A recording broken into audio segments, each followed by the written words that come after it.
Making Mother's Day card. Take a piece of hard chart. Color pages. Cut the hard chart round.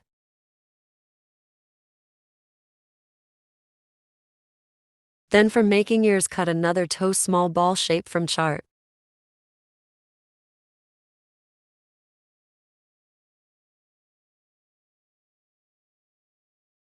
Apply glue and stick the ears to face.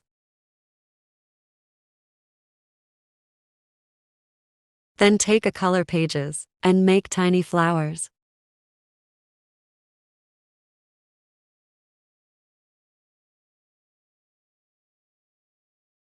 Make 5 flowers and stick it between the ears.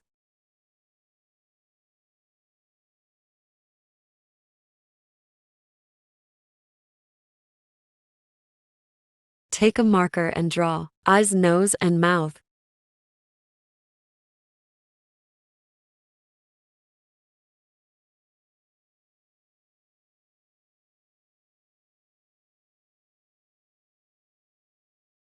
Subscribe my channel.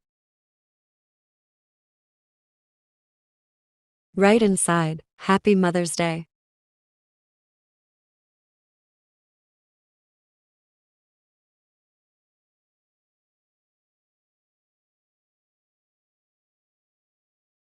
And finally, cute card are ready for Mother's Day.